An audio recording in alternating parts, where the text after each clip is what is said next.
Are you tired of your local peddlers coming to inform you about your car's extended warranty? Worry not! This definitive guide will teach you all about dealing with dubious little creatures. Whether it's smashing skulls of your deceased neighbors in their houses, defending your home like the founding fathers intended, or restoring public order, you'll find the solution here. First step to achieving this knowledge is subscribing to this channel. Trust me, it's the first stone on the path to potential greatness. Results may vary. So, let's start with the basics. Before your character is born, check the menu for settings. Make sure you know your settings. WSAD is movement, right click is combat stance, left click is attack/shoot. Remember to turn on melee target outline in the UI tab. Show a glowing outline on zombies that are in range for easier fighting. Make sure your run, sprint and crouch buttons aren't messed up and work for you. Waking up in a house mildly disoriented. Scratch that. Extremely disoriented. Look out the window. There's a zombie on your lawn. Remember, be misanthropic. Walk up to him. Say hello. Actually don't, we want this to be a nice surprise. Give a friendly tap on the back, stomp his brains out, both with spacebar. Steal the watch. Congratulations, you've successfully committed first-degree murder and looted the body as well. You see more dudes nearby, but don't want to ruin your shoes. Understandable? You bought them for $5 from an establishment with a very American-sounding name. Go back to the house, find a frying pan. That will work for the time being. If you cannot find a frying pan, find something heavy of elongated shape. Go say hi to the guys you saw before. Use the power of WSAD to move back while left-clicking to attack. I know, it's a lot of buttons, but don't worry, you'll get used to it. And don't smack the one lying down if the other wants to kiss you. Deal with both by consistently hitting them on the head. Don't fight when you can barely breathe. Take a rest. Sit on your opponent to assert dominance and regain strength. That's the basics. If you made it this far, you should be proud of yourself. Anyway, let's move on to the more efficient method of killing zombies. You might think the fences are stupid, anyone can hop over and get on your lawn. But actually, this was American big brain moment. They predicted the zombie apocalypse and preemptively put a lot of those everywhere for the Zeds to trip and fall over. Though, the more realistic explanation is that an average American can't actually vault a fence that tall. Whichever one it is doesn't matter. What matters is that regardless of its height, it works.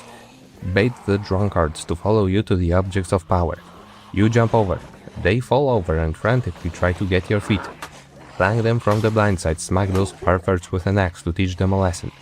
Don't stand in front of them, they are fanatics. When they trip, they're extra vulnerable. More damage, less swings. More endurance, less time required to rest. More time available, more time to watch my content. Fences are happiness, fences are life. Fences are approved. What about houses and buildings, though? How do you clear those? This very cool house your rich neighbor had probably has some good stuff. Approach the building, see the neighbor inside. He notices you, wants to greet you. You don't want to invade his privacy, so you open the window. Owner falls over, it's over. Jump through the window. Every room can hide your neighbor's business partner. Use the power of combat stance.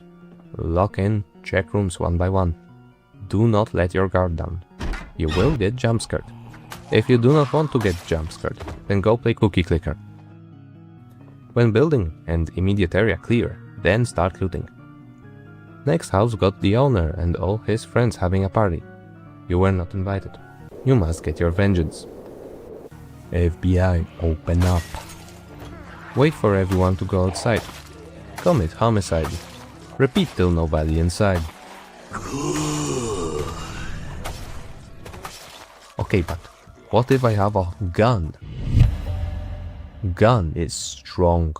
Can save you from fentanyl-stacked masses, though it won't save you from IRS. Remember to own a musket for home defense, just like the founding fathers intended. Shooting is loud, who would have thought? You shoot a guy, 2 more will come. Shoot them, you'll have 4.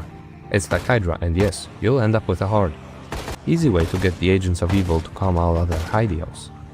Be careful, because when panicked, drunk, or tired, your aim suddenly does not beam. What if you run out of ammo and there's still, I don't know, like 150 more Taylor Swift fans to deal with? Well, behold! And so we have the 3 ways to decrease population in your vicinity by about 99.98%. First and foremost, we have the Tornado of Death, the Cyclone of Emotional Damage, the Power of Extended Warranty, the Almighty Car Twister. The cars have some very funky spinning abilities when you drive backwards while turning. This is a guaranteed way to restore world peace. Remember, it will damage the vehicle and will consume fuel and will potentially put you in danger if you get stuck. On the bright side, who cares? Number go up, man happy. Second, we have the cheap and unpredictable, deadly yet slow, the Molotov cocktail. Some people just want to watch the world burn. While it will take ages for the enemies of the state to burn to a crisp, it just requires a singular throw. The flames will spread from one tourist to another, causing a massive chain reaction and potentially a horrible disaster if the local buildings also catch on fire. Fortunately, you will not be held responsible for that, as the authorities are currently too busy eating each other's brains. Use common sense and avoid throwing this near buildings you want to keep in recognizable shape. Third and final, the ultimate tool of destruction, the one to end it all, the pipe bomb. One bomb can instantly kill tens of zombies when used correctly. You do not require any skill to use this. Just use combat stance, aim and left click, and watch your adversaries turn into cat food. Extremely effective. Let's go over to the macro play for combat now. First rule, pick your fighting locations well. It's not very difficult, but you have to keep it in mind. Fighting outdoors is better than fighting indoors. Second rule, remember about condition. If you carry a fresh crowbar, you do not need a spare weapon. If you are using cutlery or wooden spears, I recommend having some alternative in your backpack or on your belt. Third rule, do not hesitate to engage. Given respawn is off, it's better to fight when you have a choice and you make the rules, than when it's forced on you by the game sooner or later in unfavorable circumstances. Fourth rule, be efficient. Don't try to engage against a horde with a stick, and don't use molotovs to kill singular zombies. Often it's also better to turn your ammo into gunpowder to make pipe bombs. If you want a combat-focused build for maximum efficiency, check my video about Project Zomboid Occupations. In general, getting at least one level in your combat skill, one in maintenance and one in nimble, gives you the perfect start for mass murder. Fifth and most important rule, always stay vigilant. The number one killer in Project Zomboid is confidence and letting your guard down. It's basically the main way you'll die in this game. As long as you are on high alert, it's almost impossible for you to get killed. You are the fastest, strongest, and potentially smartest amongst all living creatures in the Zomboid universe. Do not fear the zombies. Well, until you turn on sprinters at least, at which point you will most likely die a very painful death. Alright, let's finish the guide with special cases. Special case number 1, sprinters. To say the least, you will die if you get jumped by multiple Usain Bolts. Use the fences to your advantage and only bait 1, max 2 Olympians at a time. You need a good reaction time to fight those bastards otherwise.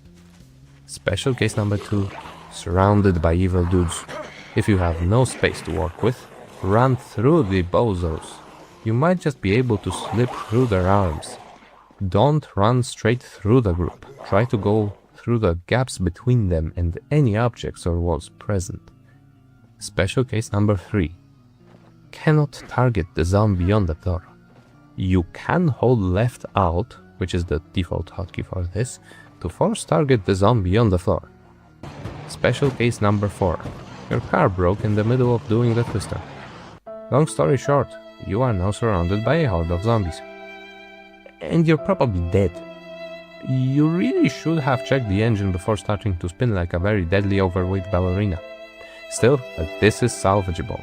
Use the vehicle menu to quickly switch to the seat, which has the least zombies surrounding it. Then exit the vehicle and run. Do not stop. You might be able to escape that way. Special case number 5. You can use short blade weapons to perform insta-kills, which is pretty special type of combat. It's still combat, but your timing has to be impeccable. Alright, this is it. Now you know how to unalive the dead in every scenario. Let me know what you wanna see next. See you in the next one. Have a great day.